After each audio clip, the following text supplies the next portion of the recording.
क्या आपने भी किसी को पैसा दिया था और जो आपका पैसा है वो किसी में फंस गया है, या फिर वो अब पैसे को नहीं लौटा रहा है, या फिर वो एक लारे से दूसरा लारा लगाता जा रहा है कि मैं 1 महीने बाद दूंगा, या फिर 2 महीने बाद दूंगा, या फिर 6 महीने बाद दूंगा, या फिर अब वो मार पिटाई पे उतर आया है, या फिर धमकी पे उतर आया है कि आपको धमकी देता है कि मैं मार पीट दूंगा या फिर कुछ ऐसा इंसिडेंट कर दूंगा अगर आपने मेरे से पैसे मांगे तो। अगर वो कोई भी ऐसा इंसिडेंट करता है तो आप उसको जेल में भेज सकते हैं। हाँ, आपने बिल्कुल ठीक सुना, आप उसको इन इंसिडेंट्स की वजह से जेल में भेज सकते हैं। तो आज की वीडियो में मैं आपको कुछ ऐसे स्टेप्स बताऊंगा कि अगर वो आपके साथ मार पिटाई करता है या फिर आपको धमकी देता है तो आप उसको कैसे जेल में भेज सकते हैं, अपना पैसा भी रिकवर कर सकते हैं और साथ में उसको जेल में भी भेज सकते हैं। सो फ्रेंड्स, मैं हूं एडवोकेट मोहित और आप देख रहे हैं हमारा चैनल लीगल अटैक। अगर आपने चैनल अभी तक सब्सक्राइब नहीं किया तो चैनल को सब्सक्राइब कर लीजिए, क्योंकि लॉ से रिलेटेड बहुत ही बढ़िया कंटेंट इस चैनल पे आने वाला है। सो फ्रेंड्स, बिना किसी देरी के चलिए वीडियो शुरू करते हैं।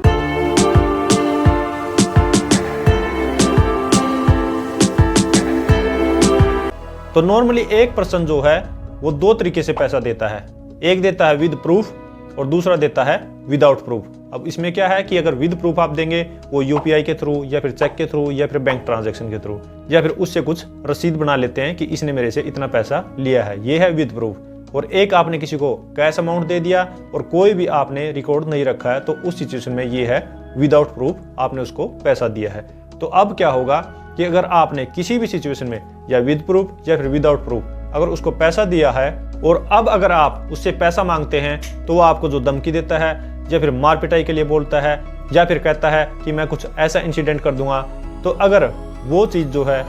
व्हाट्सएप पे हो रही है या फिर नॉर्मल मैसेज पे होती है या फिर कॉल पे होती है, तो आपको जो है व्हाट्सएप की जो चैटिंग है वो भी रिकॉर्ड के लिए रखनी है, या फिर नॉर्मल मैसेज की जो चैटिंग है वो भी आपने रिकॉर्ड के लिए रखनी है। और अगर कॉल पे ये चीज़ होती है तो आपको कॉल रिकॉर्डिंग भी रखनी है। या फिर अगर आपको लगता है कि मैं उससे पर्सनली मिलूंगा तो मेरे को धमकी देगा या फिर मेरे साथ मार पिटाई कर सकता है, तो आप किसी अपने फ्रेंड को ले जा सकते हैं जिससे कि वो इस चीज़ को रिकॉर्ड कर सके कि वो आपको धमकी देता है या फिर मार पिटाई के लिए बोलता है। क्योंकि अगर आपके साथ आपका दोस्त जाएगा तो वो इस चीज़ का विटनेस भी है और आपकी जो रिकॉर्डिंग भी कर सकता है कि वो धमकी देता है या फिर मार पिटाई के लिए बोलता है या फिर कुछ ऐसा इंसिडेंट के लिए बोलता है, तो ये भी आपके पास जो है वो रिकॉर्ड क्रिएट हो जाएगा। या फिर इसके अलावा आप जो है स्पाई पेन है, आज के टाइम में मार्केट में अवेलेबल है स्पाई पेन, जो है आप स्पाई पेन लगा के जो कि वीडियो और ऑडियो रिकॉर्डिंग दोनों करता है, तो आप इस चीज़ को शो कर सकते हैं कि उसने पैसा मांगते टाइम जो है मेरे को धमकी दी थी या फिर मेरे साथ मार पिटाई की थी या फिर ऐसा इंसिडेंट करने के लिए भी उसने बोला था। या फिर इसके अलावा अगर आप कहीं पे मार्केट में मिलते हैं या फिर दुकान पे मिलते हैं या फिर शोरूम पे मिलते हैं और आप उससे पैसा मांगते हैं, वो उस टाइम पे धमकी देता है, तो आप किसी भी पर्सन की जो कि वहाँ पे अवेलेबल है उसकी गवाही करवा सकते हैं कि इसने मेरे को धमकी दी है, मार पिटाई के लिए बोलता है। तो अब आपके पास सारे रिकॉर्ड हैं, व्हाट्सएप का रिकॉर्ड है, नॉर्मल मैसेज का रिकॉर्ड है, कॉल रिकॉर्डिंग का रिकॉर्ड है, आपके फ्रेंड ने भी रिकॉर्डिंग की है वो भी विटनेस है, या फिर मार्केट में जो इंसिडेंट हुआ है वो भी आपके पास रिकॉर्ड है। तो अब आपके पास सारा का सारा रिकॉर्ड है कि वो आपको धमकी देता है और आपके जो पैसे लौटाने से मना कर रहा है। तो इस सिचुएशन में आप पुलिस में जा सकते हैं और ये सारे के सारे रिकॉर्ड लगा के उस पर जो है थ्रेटनिंग की, और इसके अलावा अगर आपके साथ हाथापाई की है तो उसकी भी एफआईआर जो है वो दर्ज करवा सकते हैं। अब ये तो बात हो गई कि अगर वो आपको धमकी देता है मारने की या फिर पीटने की, लेकिन इसके अलावा अगर वो एक्चुअल में आपके साथ कोई भी इंसिडेंट करता है, आपके साथ मार पिटाई करता है, हर्ट करता है या फिर ग्रीवियस हर्ट करता है या फिर जान से मारने की धमकी देता है, तो उस सिचुएशन में जो भी आपके साथ हाथापाई हुई है तो आपने क्या करना है कि आपने गवर्नमेंट हॉस्पिटल में जाके अपना मेडिकल करवाना है। आपको जहाँ पर भी इंजरी आई है, हर्ट है या फिर ग्रीवियस हर्ट है, तो आपने एक प्रॉपर मेडिकल बनवाना है और थ्रेटनिंग के रिगार्डिंग भी उसके खिलाफ जो है एफआईआर करवानी है। अब उस पर हर्ट, ग्रीवियस हर्ट और जो थ्रेटनिंग की एफआईआर दर्ज हो जाएगी। और नॉर्मली इस सिचुएशन में जो अगर आपके पास स्ट्रॉन्ग प्रूफ है, स्ट्रॉन्ग रिकॉर्ड है,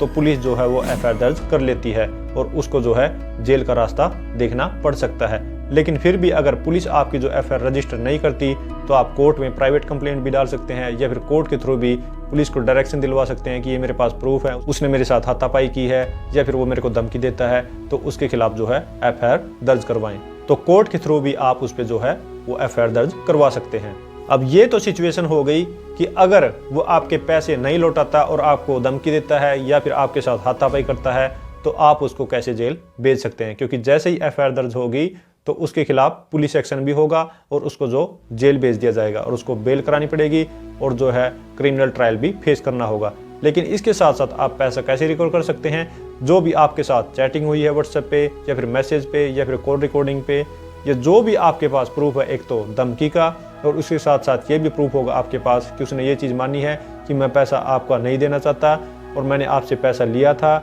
लेकिन मैं इस पैसे को नहीं लौटाऊंगा, आपने जो करना है कुछ भी करें। तो ये भी आपके पास जो है वो सारा रिकॉर्ड होगा कि उसने एडमिट कर लिया है कि पैसा देना है लेकिन वो पैसा नहीं लौटा रहा। तो आप जो है लीगल नोटिस भेज सकते हैं और साथ में उस पर जो है रिकवरी सूट डाल सकते हैं, रिकवरी का केस भी डाल सकते हैं। अगर आपके पास एक नंबर में रिकॉर्ड है, यूपीआई से ट्रांजैक्शन हुई है या फिर बैंक ट्रांजैक्शन हुई है, चेक के थ्रू किसी भी तरीके से अगर आपके पास रिकॉर्ड है तो वो भी रिकॉर्ड आप लगा सकते हैं। अगर आपके पास रिकॉर्ड नहीं है तो जो भी व्हाट्सएप मैसेज पे चैटिंग हुई है या कॉल रिकॉर्डिंग है या फिर नॉर्मल मैसेज पे या फिर आपके दोस्त के सामने जो बात हुई है या फिर मार्केट में किसी पर्सन के सामने जो बात हुई है पैसे के लेन देन की, तो उनको भी एज ए विटनेस आप गवाही करवा सकते हैं। तो ये सारा का सारा रिकॉर्ड जो है, एक साइड उस पर एफआईआर दर्ज हो जाएगी, उसको जेल जाना पड़ेगा और दूसरी साइड आप सिविल सूट फॉर रिकवरी भी डाल सकते हैं जिससे कि आपका अमाउंट जो है वो रिकवर हो जाएगा। सो फ्रेंड्स, ये थे कुछ ऐसे टिप्स जिसमें आपने जाना कि अगर आपके पैसे कोई लेकर वापस नहीं देता है तो आप उसको कैसे जेल भेज सकते हैं, अगर वो धमकी देता है या फिर आपके साथ मार पिटाई करता है, और उसके साथ साथ आप जो अपना पैसा कैसे रिकवर कर सकते हैं। सो फ्रेंड्स, अगर ये वीडियो आपको अच्छी लगी है तो लाइक कीजिए, शेयर कीजिए और अगर आपने चैनल अभी तक सब्सक्राइब नहीं किया तो चैनल को सब्सक्राइब कर लीजिए क्योंकि लॉ से रिलेटेड बहुत ही बड़े कंटेंट इस चैनल पे आने वाला है। Thank you so much, bye bye.